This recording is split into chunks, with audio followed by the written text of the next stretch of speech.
Hello everyone, আমি makeup artist Pinki পাল। আজ আমাদের ক্লাস ডেমনস্ট্রেশনে এই ব্রাইডাল লুকটা দেখানো হয়েছে। উইন্টার সিজন প্রায় পড়তে চলেছে আর কি। তো সেক্ষেত্রে এইরকম উইন্টার সিজনে তোমরা একটা গ্লোয়িং স্কিনের মেকআপ কিভাবে করবে। আর আমাদের তোমরা জানো যে এখনই আমাদের ব্রাইডাল সিজনের ভীষণ চাপ রয়েছে। তো সেক্ষেত্রে আমরা চটজলদি একটা ব্রাইডাল মেকআপ কিভাবে করতে পারবো এবং এতটা গ্লোয়িং স্কিন হবে কিভাবে, তো সেটাই আজ আমি তোমাদের সাথে শেয়ার করব। এই আমার মডেলের লুকস দেখতে পাচ্ছ, কপালে পিম্পল বা ফেসে পিম্পল রয়েছে, কোথাও পিম্পলের কালার রেড, কোথাও ব্ল্যাক। আর স্কিনটা যেটা রয়েছে সেটা মিডিয়াম টু ফেয়ার। আমরা ফার্স্ট ফেসটা ক্লিন করে নিলাম। ক্লিন করার পরে আমি প্লামের একটা টোনার ইউজ করলাম। প্লামের টোনার ইউজ করার পরে আমি ফিউ সেকেন্ড ওয়েট করে গেলাম। তারপরে অ্যাম্ব্রয়েলিসের ময়েশ্চারাইজার ইউজ করলাম। অ্যাম্ব্রয়েলিসের যে ময়েশ্চারাইজারটা আমি ইউজ করলাম এর সাথে প্রাইমার অ্যাড করা থাকে। তোমরা চাইলে আলাদা করে প্রাইমার ইউজ নাও করতে পারো, আদারওয়াইজ চাইলে আবার ইউজ করতেই পারো। এই যে অ্যাম্ব্রয়েলিসটা দেখছো, এটা শীতকালের জন্য খুব ভালো একটা ময়েশ্চারাইজার। একটু এটার কস্ট আছে, কস্টলি, বাট ভীষণই ভালো ময়েশ্চারাইজার। এরপরে আমি একটা গোল্ড অয়েল ইউজ করছি, কারণ আমার একটা একদম হালকা করে একটু এসি চালানো রয়েছে, যেহেতু দরজা জানলা বন্ধ, তো সেই কারণে আবার ফ্যানও চলছে, তো স্কিনটা একটু ড্রাই হচ্ছে, সেই জন্য আমি গোল্ড অয়েল ইউজ করলাম। তোমরা মিডিয়াম টু মোটামুটি ফেয়ার স্কিন বা মিডিয়াম টু ড্রাই স্কিন, যে কোনোই স্কিন হোক না কেন, কিন্তু যদি নর্মাল স্কিন হয় বা যদি ড্রাই স্কিন হয় তাহলেই গোল্ড অয়েলটা ইউজ করতে পারো। অয়েলি স্কিনে কিন্তু গোল্ড অয়েল ইউজ করবে না। এরপরে আমরা যেটা দিয়েছি সেটা প্রাইমারটা আমরা রিকর্ডের দিয়েছি এবং ELF-এর একটি আমি মিস্ট ইউজ করেছি। এই মিস্টটা ইউজ করার পরেই তোমরা দেখলে ফেসে বেশ গ্লো করছে। এরপরে আমি ফরএভার 52 কনসিলার প্যালেট থেকে কনসিল করে নিলাম। এই যে অরেঞ্জ কালারটা নিচ্ছি, এটা যেখানে যেখানে ব্ল্যাক স্পট আছে সেখানে সেখানে দিচ্ছি, এবং যেখানে যেখানে রেড স্পট আছে সেখানে সেখানে আমরা গ্রিন কারেক্টটা দিয়েছি।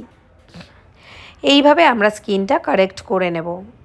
স্কিন কারেক্ট করাটা ভীষণই ইম্পর্ট্যান্ট। স্কিন যদি কারেকশান না করে নাও তাহলে ফুল মেকআপ করার পর যেখানে যেখানে ব্ল্যাক স্পট বা রেড স্পট ছিল সেগুলো কিন্তু হাইড হবে না, দেখা যাবে স্পটগুলো, তো সেক্ষেত্রে খুব বাজে লাগবে। তোমরা ফরএভার 52-র এই প্যালেটটা থেকে কিন্তু স্কিন কারেক্টার করে নিতে পারো। এরপরে আমরা খুব ভালো করে ব্লেন্ড করে নেব। হ্যাঁ, খুব ভালোভাবে ব্লেন্ড করে নেব। আমার হাতে যে ব্লেন্ডারটা দেখতে পাচ্ছ এটা আইম্যাজিকের ব্লেন্ডার। আইম্যাজিকের ব্লেন্ডার ভালো ব্লেন্ডার বলতে পারো, কম দামের মধ্যে ভালো ব্লেন্ডার। ব্লেন্ডার যখনই খুব ভালো হবে তখনই তোমরা বুঝতে পারবে যে তোমাদের ব্লেন্ডিংটাও ভালো হচ্ছে। খুব ভালো করে ব্লেন্ড করতে হবে। অনেকে দেখো বলে যে আমাদের এইচডি ফিনিশিং লাগবে, তো ওই এইচডি ফিনিশিং মেকআপটা কিন্তু হাতেই অনেক সময় করে দেওয়া যায়, কারণ প্রোডাক্টস তো আছেই। প্রোডাক্টসের সাথে সাথে আমাদের কিন্তু হাতের একটা জাদু রাখতে হবে, যার জন্য এইচডি ফিনিশিংটা আসে। এরপরে আমি দেখো একটা T16 প্যালেট নিয়েছি। T16 প্যালেট নিয়ে আমি হাইলাইট করেছি। হাইলাইট করে হাইলাইট পার্টগুলোতে আমরা ব্লেন্ডার দিয়ে আবারও ব্লেন্ড করে দিচ্ছি। T16-র এই প্যালেটটি ভীষণই ভালো একটি প্যালেট, এটা নিউ লঞ্চ হয়েছে। তোমরা যদি মনে করো যে T16-র প্যালেট তোমরা নেবে, তো এটা অ্যাভেলেবেল রয়েছে, তো তোমরা নিতে পারো। ভীষণ ভালো প্যালেটটা এবং এটার ফিনিশিংও খুব ভালো, এইচডি অ্যান্ড ওয়াটারপ্রুফ। এরপরে আমি সোপারেল একটা পাউডার নিচ্ছি। সোপারেলের পাউডারটা দিয়ে আমি ফেসে যেখানে যেখানে হাইলাইট করেছিলাম সেখানে সেখানে সোপারেলের পাউডারটা আমি সেট করে নিচ্ছি। তারপরে আমি যেখানে যেখানে কন্ট্যুর করার আমি একটা ডার্ক কালারের কনসিলার নিয়ে নোজ, ফোরহেড অ্যান্ড দেখো গাল কন্ট্যুর করে নিয়েছি।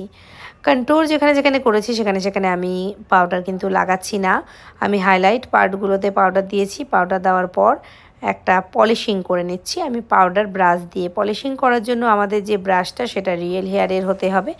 এরপরে আমি ব্লাশার ইউজ করছি। ব্লাশার যেটা ইউজ করছি সেটা PSCর ব্রাশ দিয়েই আমি ব্লাশার ইউজ করছি। পিঙ্ক আর অরেঞ্জ এই দুটো মিক্সড করে আমি ব্লাশার ইউজ করছি। ব্লাশারটা যখন ইউজ করব তখন খুব ভালোভাবে ব্লেন্ড করতে হয়, এবং ব্লাশার প্রথমের দিকে একটু ডার্ক ইউজ তোমরা করতে পারো, আস্তে আস্তে না মেকআপ করতে করতে তোমরা নিজেরাই বুঝতে পারবে যখন এন্ডে তোমরা ফিক্সার দিচ্ছ তখন ব্লাশারটা অনেকটাই কালারটা বসে গেছে, সেট হয়ে গেছে। তো সুন্দর করে আমরা ব্লাশারটা লাগিয়ে ফেললাম। ব্লাশার যখন আমরা একটু ফেয়ার টোনে যাব তখন পিঙ্ক ইউজ করব, আর যখন আমরা ডার্ক স্কিন বা ডার্ক টু মিডিয়ামে যাব তখন আমরা একটু ব্লাশারের ওই অরেঞ্জ কালারটা ইউজ করব। এরপরে আমরা কি করছি, এরপরে আমরা ম্যাকের স্টুডিও ফিক্স পাউডার ফাউন্ডেশন নিচ্ছি। ম্যাকের স্টুডিও ফিক্স পাউডার ফাউন্ডেশনটা ভীষণই ইম্পর্টেন্ট একটা পার্ট বলতে পারো। এই স্টুডিও ফিক্স পাউডার ফাউন্ডেশনটা প্রত্যেকটা মেকআপ আর্টিস্টের ব্যাগে থাকা অবশ্যই প্রয়োজন, তার মেকআপ কিটে অবশ্যই তার এটা থাকা প্রয়োজন। কারণ আমাদের ম্যাকের এই স্টুডিও ফিক্স পাউডার ফাউন্ডেশনটা দিয়ে আমাদের কাভারেজ আসে এবং এনি টাইম এটা ইউজ করা হয়, সেটা শীত গ্রীষ্ম বর্ষা সবসময়। ফেসে দেখতেই পাচ্ছ এটা দেওয়ার পরে কাভারেজটা অনেকটাই বেড়ে গেছে। এরপরে আমি আইব্রোটা করে নিচ্ছি। আইব্রোটা করার পরে আমি আইশ্যাডোটা করে ফেলবো। আইব্রোটা যেটা করছি আমি একটা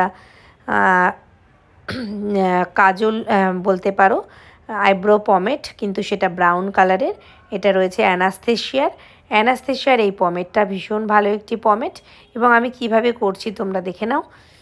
ইনার কর্নারে দেখো কিভাবে আমরা আস্তে আস্তে হালকা হাতে উপর দিকে ব্রাশ চালাচ্ছি এবং আমরা স্পুলি দিয়ে কম করে নিচ্ছি। এরপরে আমরা একটা কাটক্রিজ ব্রাশ নিয়েছি। ব্রাশটা আমার প্রো আর্টের এবং আমি আর হাতে যেটা রিফিল একটা দেখতে পাচ্ছ সেটা ক্রায়োলনের রিফিল। ওটা আমরা হোয়াইট কনসিলারও ইউজ করতে পারি, আদারওয়াইজ আমার হাতে যেটা রয়েছে এটা আইভরি শেড। এটা দিয়ে আমি চোখের ওপরটা কনসিল করে নিলাম। তারপরে আমি একটা studio fix powder foundation NC15 use করে নিলাম চোখের ওপরে। এরপরে আমি কাট ক্রিজ করব। ব্রাইডের প্রথমের লুকসটা দেখে বুঝতেই পেরেছো যে আজকে ওর চোখটা একটু হাটকে হবে। তো খুব সুন্দরই আজকে লুকসটা হয়েছে। লুকসটা আমি আলাদা করে তোমাদের সাথে শেয়ার করব। তোমরা যারা যারা আমার ভিডিও দেখো তারা অবশ্যই তোমরা লুকটা দেখতে পাবে। আমি আলাদা করে কি কি ইউজ করলাম আইতে আমি পুরোটাই দেখাবো তোমাদের। আইশ্যাডোটা পুরোটা কমপ্লিট হয়ে গেল। আইশ্যাডো কমপ্লিট করে নেওয়ার পরে আমরা ইউজ করব হাইলাইটার। হাইলাইটারটা আজ আমি ম্যাকেরই ইউজ করব। ম্যাকের এই যে হাইলাইটারটা ইউজ করছি দেখো ভীষণ ভালো একটি হাইলাইটার। এই হাইলাইটারটা আমার ভীষণ প্রিয়। দেখো কোথায় কোথায় হাইলাইটার ইউজ করলাম তোমরা দেখতে পাচ্ছ। এরপরে আমরা লিপস্টিক ইউজ করব। লিপস্টিকটা আমরা ডিল্যান্সির প্যালেট থেকে বর্ডার দিচ্ছি আর টিশোলোর লিপস্টিকটি আমরা পরাবো। কেমন লাগছে তোমরা অবশ্যই জানিও। আজকে ফুল যে মেকআপটা হলো সেটা আমরা ম্যাক দিয়ে করেছি। ম্যাকের ওর ফেসে NC25 লেগেছে।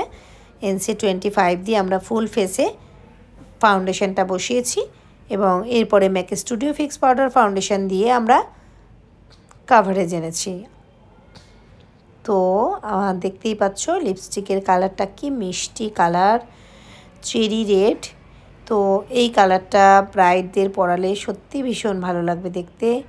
আমাদের ব্রাইড প্রায় কমপ্লিট। আমরা দেখো কাজল পরিয়ে ফেলছি। কাজল পরানোর সময় আমরা ইনার কর্নারে সুন্দর করে লাইনার দিয়ে টানছি। অনেকে বলে যে আমার একদম সেই দুগ্গা দুগ্গা চোখ লাগবে, একদম দুর্গা ঠাকুরের মতো টানা টানা চোখ লাগবে। তো রিয়েল ব্রাইড অনেক সময় এরকম বলে। তো সেক্ষেত্রে আমরা কিছুই করলাম না, জাস্ট ল্যাকমির একটা লাইনার নিয়েছি। লাইনারটা দিয়ে ইনার কর্নারটা একটু দুর্গা ঠাকুরের মতো চোখটা টেনে দিলাম।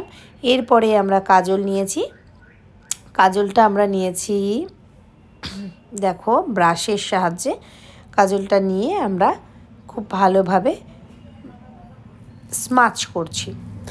কাজলটা একটু বেশি পরিমাণেই দিচ্ছি এবং কাজলটা স্মাচ করে দিচ্ছি খুব সুন্দরভাবে ইনার কর্নার থেকে আউটারের দিকে। আউটারে একটু বেশি ডার্কার হবে কাজলটা। এরপরে আমি চোখের নিচে ব্রাউন শেড একটা লাগিয়ে ফেলবো এবং রেড অ্যান্ড ব্রাউন শেড একটা চোখের নিচে আমি শ্যাডো লাগিয়ে ফেলবো। দেখো এরপরে চোখের ইনার কর্নারে আমি একটা হাইলাইটারও ইউজ করলাম। কেমন হয়েছে তোমরা অবশ্যই জানাও এবং তোমাদের মেকআপটা কেমন লাগলো তোমরা কতটা বুঝতে পারলে, কারোর কোনোটা কোথাও কোনো গিয়ে অসুবিধায় হলো কি না সেটাও তোমরা কমেন্ট করে জানাতে পারো। আমরা অবশ্যই তোমাদের কমেন্টে রিপ্লাই দেব। আমাদের এই যে ডেমনস্ট্রেশনটা হচ্ছে, এই ডেমনস্ট্রেশনটা 39 নাম্বার ব্যাচের ডেমনস্ট্রেশন। আমাদের 40 নাম্বার ব্যাচ স্টার্ট হয়ে গেছে। আচ্ছা, আমি যে হাইলাইটারটা ইউজ করছি এটা সোপারেলের লাস্টে আমি একটু হাইলাইটার দিয়ে এটা ফিনিশিং টাচ আপটা করছি। আর তোমরা যদি এরকমভাবে এত সুন্দর করে শিখতে চাও তাহলে অবশ্যই আমাদের পিঙ্কিস মেকআপ স্টুডিও একাডেমিতে তোমাদের কন্ট্যাক্ট করতে হবে। আমাদের কন্ট্যাক্ট নাম্বার 6290462183, 6290462183। এই নাম্বারে তোমরা কন্ট্যাক্ট করে নিও। আমাদের নেক্সট ব্যাচ ডিসেম্বরের 23 তারিখে স্টার্ট হচ্ছে। একদম হাতে ধরে সামনে বসিয়ে তোমাদেরকে শেখানো হবে। রেগুলার হ্যান্ড অন প্র্যাকটিস আছে এবং প্র্যাকটিস করার পরে কাজের রেফারেন্স আছে। দেখো ফুল লুকস আমাদের হয়ে গেছে। ফ্রন্টে অ্যাডভান্স করেছি, কেমন হয়েছে অবশ্যই জানিও। এবং যে কলকাটা হয়েছে আজকে সেটা অ্যাডভান্সই হয়েছে। দেখো কেমন হয়েছে অবশ্যই জানিও। এবং তোমরা যারা যারা ইন্টারেস্টেড আছো তারা অবশ্যই কন্ট্যাক্ট করে নিও। আমাদের আপকামিং কিন্তু অ্যাডমিশন চলছে।